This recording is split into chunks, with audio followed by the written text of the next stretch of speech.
वाहिगुरू जी का खालसा वाहिगुरू जी की फतेह। बड़े समय बाद रूबरू हो रहे हैं। आस करदा चढ़दी कला च होंगे संगत सारी। साडी जिहड़ी आ ਉਹ ਸੰਘਰਸ਼ਾਂ ਦਾ ਦੌਰ ਆ। ਪੰਜਾਬ 'ਚ ਨਿਤ ਨਵੀਆਂ ਮੁਹਿੰਮਾਂ ਨਿਤ ਨਵੇਂ ਸੰਘਰਸ਼ ਪੈਦਾ ਹੋ ਰਹੇ ਆ। ਅੱਜ ਤਖਤ ਸ੍ਰੀ ਕੇਸਗੜ੍ਹ ਸਾਹਿਬ ਦੀ ਧਰਤੀ ਤੇ ਅਨੰਦਪੁਰ ਸਾਹਿਬ ਸੰਗਤ ਇਕੱਠੀ ਹੋਈ ਸੀ। ਸਾਡੇ ਗੁਰੂ ਸਾਹਿਬ ਦਾ ਨਿਰਾਦਰ ਕਰਨ ਦੀ ਜਿਹੜੀ ਇੱਕ ਕੋਸ਼ਿਸ਼ ਹੋਈ ਆ, ਉਸ ਕੋਸ਼ਿਸ਼ ਦੇ ਵਿਰੁੱਧ ਇੱਕ ਰੋਸ ਵਜੋਂ ਸੰਗਤ ਨੇ ਉੱਥੇ ਇਕੱਠ ਕੀਤਾ।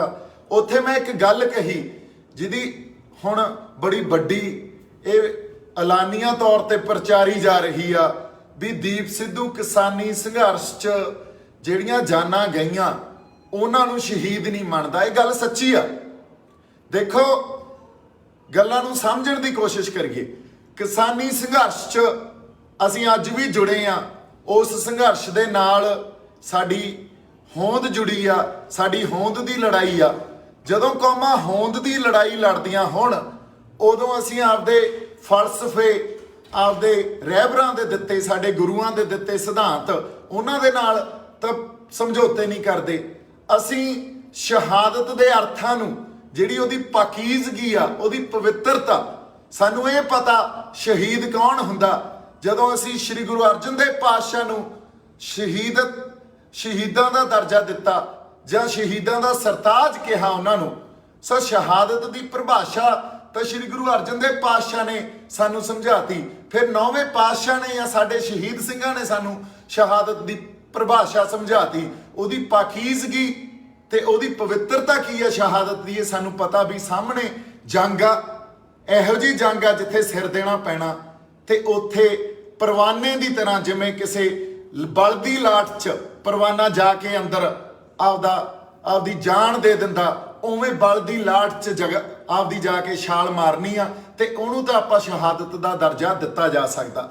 ਪਰ ਜਿਹੜੇ ਕਿਸਾਨੀ ਸੰਘਰਸ਼ 'ਚ ਜਾਨਾਂ ਗਵਾਈਆਂ, ਜਿਹੜੇ ਅਕਾਲ ਚਲਾਣਾ ਕਰ ਗਏ ਸਾਡੇ ਬੰਦੇ, ਜਾਂ ਜਿਹੜੇ ਬੰਦਿਆਂ ਨੇ ਆਪਦੀਆਂ ਜਾਨਾਂ ਦੀਆਂ ਕੁਰਬਾਨੀਆਂ ਦਿੱਤੀਆਂ, ਇਹ ਗੱਲਾਂ ਨੂੰ ਅਸੀਂ ਸਮਝੀਏ। ਜੇ ਅਸੀਂ ਉਹਨਾਂ ਨੂੰ ਵੀ ਇਹੀ ਕਹਿਣ, ਉਸ ਪਰਿਭਾਸ਼ਾ ਦੇ ਅਧੀਨ ਅਸੀਂ ਇਹ ਕਹਿਣ ਲੱਗ ਜਾਈਏ ਵੀ ਉਹ ਸਾਡੇ ਸ਼ਹੀਦ ਆ, ਇਹ ਤੁਹਾਡੇ ਕਿਸੇ ਅੰਦਰੋਂ ਜਜ਼ਬੇ 'ਚ ਤਾਂ ਗੱਲ ਕਹੀ ਜਾ ਸਕਦੀ ਆ।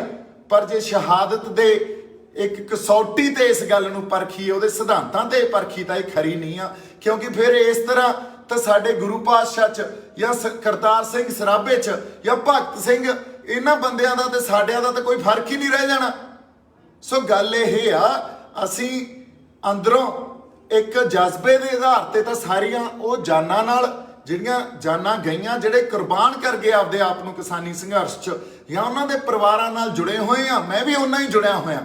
ਪਰ ਅਸੀਂ ਸ਼ਹਾਦਤ ਦੀ ਇੱਕ ਜਿਹੜੀ ਪਰਿਭਾਸ਼ਾ, ਉਹਨੂੰ ਡਾਇਲਿਊਟ ਨਾ ਕਰੀਏ।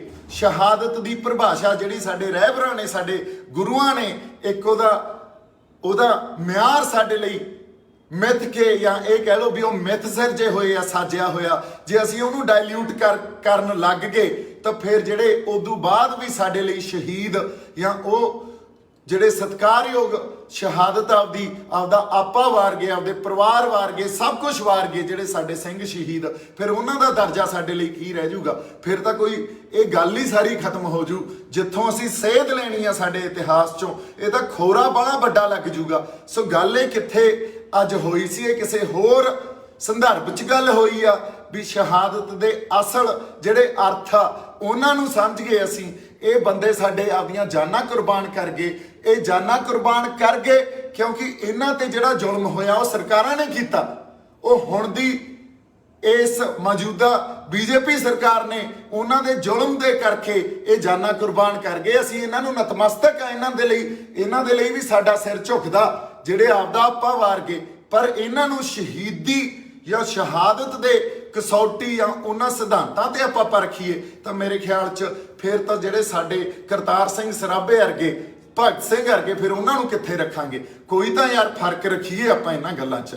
ਕੋਈ ਤਾਂ ਆਪਦੇ ਇਤਿਹਾਸ ਨੂੰ ਜਿਵੇਂ ਅਸੀਂ ਅੱਜ ਦੇਖਦੇ ਹਾਂ, ਉਹ ਇੱਕ ਚੱਲਦੇ ਸੰਘਰਸ਼ 'ਚ ਅਸੀਂ ਆਪਦੇ ਸਿਧਾਂਤਾਂ ਨੂੰ ਭੁੱਲ ਕੇ ਤੇ ਇਹ ਸਾਰੀਆਂ ਪਰਿਭਾਸ਼ਾ ਜਿਹੜੀਆਂ ਦਿੱਤੀਆਂ ਹੋਈਆਂ ਇਤਿਹਾਸ ਨੇ ਸਾਨੂੰ, ਉਹਨਾਂ ਨੂੰ ਹੀ ਡਾਇਲਿਊਟ ਕਰਨ ਲੱਗ ਗਏ, ਫਿਰ ਤਾਂ ਅਸੀਂ ਆਪਦੇ ਇਤਿਹਾਸ 'ਚ ਖੋਰਾ ਲਾਉਣ ਲੱਗ ਜਾਾਂਗੇ। ਸੋ ਮੇਰੀ ਜਿਹੜੀ ਬੇਨਤੀ ਆ ਅੱਜ ਉਹ ਇਸ ਕਰਕੇ ਮੈਂ ਕਰ ਰਿਹਾ, ਗੱਲਾਂ ਨੂੰ ਜੇ ਆਪਾਂ ਸਮਝਣਾ ਨਹੀਂ ਤੇ ਉਹੀ ਆਪਾਂ ਇਹ ਗੱਲ ਕਹੀ ਜਾਣੀ ਆ ਵੀ ਦੇਖੋ ਦੀਪ ਸਿੱਧੂ ਕੀ ਗੱਲ ਕਰ ਗਿਆ, ਤੇ ਦੀਪ ਸਿੱਧੂ ਨੂੰ ਇਹ ਗੱਲ ਕਰਨੀ ਨਹੀਂ ਚਾਹੀਦੀ ਸੀ। ਜੇ ਤੁਸੀਂ ਸਮਝਣਾ ਚਾਹੁੰਦੇ ਹੀ ਨਹੀਂ ਉਹਦਾ ਵੱਖਰੀ ਗੱਲ ਆ, ਤੇ ਜਿਹੜੇ ਇਹ ਗੱਲ ਚਾਹੁੰਦੇ ਆ ਜਾਂ ਇਹ ਗੱਲ ਕਰ ਰਹੇ ਆ ਵੀ ਬਾਈ ਤੂੰ ਪੰਜਾਬ ਲਈ ਲੜ ਯਾਰ, ਸੱਚ ਦੀ ਲੜਾਈ ਲੜ, ਫਿਰ ਸੱਚ ਦੀ ਲੜਾਈ ਤਾਂ ਲਕੀਰ ਖਿੱਚ ਕੇ ਲੜਨੀ ਪੈਂਦੀ ਹੁੰਦੀ ਆ। ਇਹ ਵੀ ਕਹਿ ਰਹੇ ਹੋ ਵੀ ਕਾਜ਼ੀ ਵੀ ਬਣ ਜਾ ਤੇ ਬਾਂਗ ਵੀ ਨਾ ਦੇ, ਇਹ ਤਾਂ ਨਹੀਂ ਗੱਲ ਹੋ ਸਕਦੀ ਨਾ। ਜਾਂ ਤਾਂ ਫਿਰ ਕਾਜ਼ੀ ਬਣ ਕੇ ਬਾਂਗ ਦੇਣੀ ਪਊਗੀ, ਫਿਰ ਤਾਂ ਸੱਚ ਬੋਲਣਾ ਪਊ। ਤੇ ਜੇ ਸੱਚ ਬੋਲਦੇ ਆ ਉਹ ਚੁੱਭਦਾ ਇੰਨਾ ਤੁਹਾਨੂੰ ਬਹੁਤ ਲੋਕਾਂ ਨੂੰ ਵੀ ਉਹ ਹੋਰ ਹੀ ਪਾਸੇ ਗੱਲ ਨੂੰ ਲੈ ਕੇ ਤੇ ਉਹਦੇ ਤੇ ਕੋਈ ਵਿਰੋਧ ਸ਼ੁਰੂ ਕਰ ਦਿੰਦੇ ਆ। ਦੇਖੋ ਮੇਰਾ ਤਾਂ ਬਹੁਤ ਵਿਰੋਧ ਹੋ ਗਿਆ, ਇਹਨਾਂ ਵਿਰੋਧਾਂ ਨਾਲ ਮੈਨੂੰ ਕੋਈ ਫਰਕ ਨਹੀਂ ਪੈਂਦਾ। ਹਰ ਵਿਰੋਧ ਮੈਨੂੰ ਹੋਰ ਤਾਕਤ ਦਿੰਦਾ ਤੇ ਉਸ ਤਾਕਤ ਦੇ ਨਾਲ ਅਕਾਲ ਪੁਰਖ ਵਾਹਿਗੁਰੂ ਨੂੰ ਨਤਮਸਤਕ ਹੋ ਕੇ ਮੈਂ ਫੇਰ ਆਪਦੇ ਰਾਹ ਤੇ ਤੁਰ ਪੈਣਾ। ਪਰ ਮੈਂ ਇਸ ਗੱਲ ਨੂੰ ਇਸ ਲਈ ਇਸ ਖਾਤਰ ਸੰਗਤ ਸਾਹਮਣੇ ਦੁਬਾਰਾ ਲੈ ਕੇ ਆਇਆ, ਸ਼ਹਾਦਤ ਦੇ ਅਰਥ, ਸ਼ਹੀਦੀ ਦੀ ਪਰਿਭਾਸ਼ਾ ਸਾਡੇ ਰਹਿਬਰਾਂ ਨੇ ਤੇ ਸਾਡੇ ਸਿੰਘ ਸ਼ਹੀਦਾਂ ਨੇ ਸਾਨੂੰ ਦਿੱਤੀ ਆ। ਉਹਨੂੰ ਅਸੀਂ ਖੋਰਾ ਨਾ ਲਾਈਏ, ਉਹਨੂੰ ਡਾਇਲਿਊਟ ਨਾ ਕਰੀਏ, ਉਹਦੇ ਅਰਥਾਂ ਨੂੰ ਸਮਝੀਏ। ਠੀਕ ਆ, ਜਿਹੜੀਆਂ ਜਾਨਾਂ ਗਈਆਂ ਉਹਨਾਂ ਨੂੰ ਵੀ ਅਸੀਂ ਸਜਦਾ ਕਰਦੇ ਆ, ਉਹ ਆਪਦੀਆਂ ਜਾਨਾਂ ਕੁਰਬਾਨ ਕਰ ਗਏ। ਫਿਰ ਤਾਂ ਹਰ ਸਰਹੱਦ ਤੇ ਜਿਹੜੀ ਜਾਨ ਜਾਂਦੀ ਆ ਉਹ ਵੀ ਸ਼ਹੀਦੀ, ਆਪਾਂ ਉਹਨੂੰ ਵੀ ਸ਼ਹੀਦੀ ਮੰਨੀ ਜਾਂਦੇ ਆ। ਇੱਕ ਨੇਸ਼ਨ ਸਟੇਟ ਤਾਂ ਉਹਨੂੰ ਸ਼ਹੀਦੀ ਮੰਨਦੀ ਆ, ਅਸੀਂ ਵੀ ਮੰਨੀ ਜਾਂਦੇ ਆ। ਫਿਰ ਤਾਂ ਪਤਾ ਨਹੀਂ ਇੱਥੋਂ ਬੱਸ ਭਰ ਕੇ ਆਪਾਂ ਤੁਰ ਜਾਂਦੇ ਆ ਕਿਸੇ ਪਾਸੇ ਨੂੰ, ਰੱਬ ਨਾ ਕਰੇ ਰਾਹ 'ਚ ਕਿਸੇ ਦਾ ਐਕਸੀਡੈਂਟ ਹੋ ਗਿਆ, ਉਹਨਾਂ ਨੂੰ ਵੀ ਸ਼ਹੀਦ ਮੰਨੀ ਜਾਂਦੇ ਆ। ਫਿਰ ਯਾਰ ਗੱਲ ਖੜੂ ਕਿੱਥੇ ਜਾ ਕੇ? ਸੋ ਇਸ ਕਰਕੇ ਜਿਹੜੇ ਇਤਿਹਾਸ ਨੇ ਸਾਨੂੰ ਸੇਧ ਦੇਣੀ ਆ, ਜਿਸ ਇਤਿਹਾਸ ਤੋਂ ਅਸੀਂ ਆਪਦੀ ਕੋਈ ਪ੍ਰੇਰਨਾ ਲੈਣੀ ਆ, ਉਹ ਸਿਧਾਂਤਾਂ ਤੋਂ ਅਸੀਂ ਪ੍ਰੇਰਨਾ ਲੈਣੀ ਆ, ਉਹਨਾਂ ਸਿਧਾਂਤਾਂ ਨੂੰ ਅੱਗੇ ਰੱਖ ਕੇ ਲੜਾਈਆਂ ਲੜਨੀਆਂ। ਜੇ ਅਸੀਂ ਉਹਨਾਂ ਨੂੰ ਹੀ ਖੋਰਾ ਲਾਉਣ ਲੱਗ ਗਏ ਫਿਰ ਤਾਂ ਬਾਈ ਜੀ ਗੱਲ ਹੀ ਨਹੀਂ ਖੜਨੀ ਕਿਤੇ। ਸੋ ਕਾਜ਼ੀ ਵੀ ਬਣ ਕੇ ਰਹੀਏ ਤੇ ਬਾਂਗ ਵੀ ਨਾ ਦਈਏ, ਇਹ ਨਹੀਂ ਹੋਇਆ ਜਾ ਸਕਦਾ। ਸੱਚ ਦੀ ਗੱਲ ਕਰਨੀ ਪਊ, ਸੱਚ ਦੀ ਗੱਲ ਖਾਤਰ ਇੱਥੇ ਇਸ ਰਾਹ ਤੇ ਖੜੇ ਆ ਤੇ ਇੱਥੇ ਤੁਰ ਰਹੇ ਆ। ਤੇ ਜੇ ਇਹ ਤੋਂ ਮੁਣਕਰ ਹੁਣ ਨੂੰ ਕਹਿ ਦੋਗੇ ਮੈਨੂੰ ਵੀ ਬਾਈ ਨੂੰ ਤੂੰ ਸੱਚ ਨਾ ਬੋਲ ਯਾਰ, ਕੋਈ ਨਹੀਂ ਜਿਵੇਂ ਚੱਲਦਾ ਚੱਲੀ ਜਾਣ ਦੇ, ਇਹ ਤਾਂ ਨਹੀਂ ਮੇਰੇ ਤੋਂ ਹੋਣਾ। ਇੰਨੀਆਂ ਕੁ ਗੱਲਾਂ ਅੱਜ ਤੁਹਾਡੇ ਨਾਲ ਰੂਬਰੂ ਹੋ ਕੇ ਕਰਨੀਆਂ ਸੀ। ਮੇਰੇ ਵੱਲੋਂ ਬਹੁਤ ਸਾਰਾ ਪਿਆਰ ਤੇ ਸਤਿਕਾਰ। ਜਿਉਂਦੇ ਵਾਸਤੇ ਰਹੋ ਹਮੇਸ਼ਾ। ਪੰਜਾਬ ਖਾਤਰ, ਸਾਡੀ ਮਿੱਟੀ ਖਾਤਰ ਤੇ ਸਾਡੇ ਲੋਕਾਂ ਖਾਤਰ ਅਸੀਂ ਖੜੇ ਆ ਤੇ ਆਈ ਲੜਾਈ ਲੜਦੇ ਰਹਾਂਗੇ। ਠੀਕ ਆ, ਵਿੱਚ ਕਈ ਵਾਰੀ ਮਾਨਸਿਕ ਤੌਰ ਤੇ ਇਹ ਗੱਲ ਵੀ ਆ ਜਾਂਦੀ ਆ, ਕਿਉਂਕਿ ਆਪਾਂ ਤਾਂ ਹਜੇ ਗੁਰੂ ਸਾਹਿਬ ਤੋਂ, ਉਹਨਾਂ ਤੋਂ ਆਸ਼ੀਰਵਾਦ ਉਹਨਾਂ ਤੋਂ ਹੀ ਲੈਂਦੇ ਆ, ਉਹਨਾਂ ਦੇ ਅੱਗੇ ਨਤਮਸਤਕ ਹੋ ਕੇ ਇਹ ਕਹਿੰਦੇ ਆ ਅਕਾਲ ਪੁਰਖ ਸੱਚੇ ਪਾਤਸ਼ਾਹ ਮਿਹਰ ਕਰਿਓ, ਸਾਨੂੰ ਹਿੰਮਤ ਬਖਸ਼ਿਓ ਵੀ ਜਿਹੜੇ ਰਾਹਾਂ ਤੇ ਅਸੀਂ ਤੁਰੇ ਆ ਸਾਡੇ ਰਾਹ ਤਾਂ ਹੈ ਨਹੀਂ ਨਾ ਤੁਹਾਡੇ ਰਾਹ, ਇਹ ਤਾਂ ਉਹਨਾਂ ਰਹਿਬਰਾਂ ਦੇ ਦਿੱਤੇ ਹੋਏ ਸਿਧਾਂਤ, ਉਹੀ ਰਾਹ। ਇਸ ਰਾਹ ਤੇ ਜਾ ਕੇ ਨਾ ਸਾਨੂੰ ਪ੍ਰਧਾਨਗੀਆਂ ਮਿਲਣੀਆਂ, ਨਾ ਇੱਥੇ ਅਸੀਂ ਕੁਝ ਬਣ ਕੇ ਨਿਕਲਣਾ, ਨਾ ਇੱਥੇ ਸਾਡੀ ਪੋਲਿਟਿਕਸ ਖੜੀ ਹੋਣੀ ਆ। ਇੱਥੇ ਤਾਂ ਬਾਈ ਜੀ ਵਾਕਈ ਆ ਕੇ ਸਭ ਕੁਝ ਵਾਰਨ ਵਾਲੀ ਗੱਲ ਹੀ ਹੋ ਜਾਂਦੀ ਆ। ਸੋ ਇਸ ਰਾਹ ਤੇ ਜੇ ਤੁਰੇ ਆ ਤਾਂ ਅਕਾਲ ਪੁਰਖ ਵਾਹਿਗੁਰੂ ਸਾਨੂੰ ਹਿੰਮਤ ਬਖਸ਼ੀ ਵੀ ਇਸ ਰਾਹ ਤੇ ਤੁਰੇ ਰਹੀਏ। ਕਈ ਵਾਰੀ ਮਾਨਸਿਕ ਤੌਰ ਤੇ ਬੰਦਾ ਇਹ ਸੋਚਦਾ ਵੀ ਜਿੱਥੇ ਆ ਕੇ ਖੜ ਗਏ ਆ ਇਦੋਂ ਗਾਂ ਤੁਰਨਾ ਚਾਹੀਦਾ ਕਿ ਨਹੀਂ, ਪਰ ਫਿਰ ਕਿਤੋਂ ਨਾ ਕਿਤੋਂ ਹਿੰਮਤ ਉਸ ਅਕਾਲ ਪੁਰਖ ਵਾਹਿਗੁਰੂ ਦੇ ਚਰਨਾਂ 'ਚ ਜਾ ਕੇ ਉੱਥੇ ਨਤਮਸਤਕ ਹੋ ਕੇ ਹੀ ਮਿਲਦੀ ਆ। ਸੋ ਇੰਨੀਆਂ ਕੁ ਗੱਲਾਂ ਅੱਜ ਆਪਾਂ ਕਰਨੀਆਂ ਸੀ। ਮੇਰੇ ਵੱਲੋਂ ਬਹੁਤ ਸਾਰਾ ਪਿਆਰ ਤੇ ਸਤਿਕਾਰ। ਜਿਉਂਦੇ ਵਾਸਤੇ ਰਹੋ। ਕਿਸਾਨੀ ਸੰਘਰਸ਼ ਦੇ ਨਾਲ ਵੀ ਉਵੇਂ ਹੀ ਜੁੜੇ ਹੋਏ ਆ। ਉਹਨਾਂ ਬੰਦਿਆਂ ਦੀ ਜਿਹੜੇ ਆਪਦੀਆਂ ਜਾਨਾਂ ਕੁਰਬਾਨ ਕਰ ਗਏ ਉਹਨਾਂ ਲਈ ਵੀ ਸਜਦਾ। ਤੇ ਸਾਡੀਆਂ ਸਾਰੀਆਂ ਸੰਗਤਾਂ ਨੂੰ ਇੱਕ ਬੇਨਤੀ ਆ ਵੀ ਐਵੇਂ ਹੀ ਗੱਲਾਂ 'ਚ ਆ ਕੇ, ਗੱਲਾਂ ਨੂੰ ਜਾਂਚੇ ਪਰਖੇ ਬਿਨਾ ਜੇ ਆਪਾਂ ਇੱਕ ਦੂਜੇ ਦੀਆਂ ਲੱਤਾਂ ਹੀ ਖਿੱਚਣੀਆਂ ਤਾਂ ਫੇਰ ਮੈਨੂੰ ਲੱਗਦਾ ਸਾਡਾ ਰਾਹ ਹਜੇ ਬਹੁਤ ਦੂਰ ਆ। ਤੇ ਜੇ ਅਸੀਂ ਹਜੇ ਵੀ ਸਿਰ ਜੋੜ ਕੇ ਬੈਠਾਂਗੇ, ਸਿਰ ਜੋੜ ਕੇ ਬੈਠ ਕੇ ਗੱਲਾਂ ਨੂੰ ਵਿਚਾਰਾਂਗੇ ਤੇ ਉਹਦੇ ਤੇ ਗਾਂ ਫਿਰ ਕੋਈ ਮਸਲਿਆਂ ਨੂੰ ਸਮਝ ਕੇ ਕਿਸੇ ਹੱਲ ਵੱਲ ਤੁਰਾਂਗੇ, ਫਿਰ ਸਾਨੂੰ ਹੱਲ ਵੀ ਮਿਲ ਜਾਣੇ ਆ।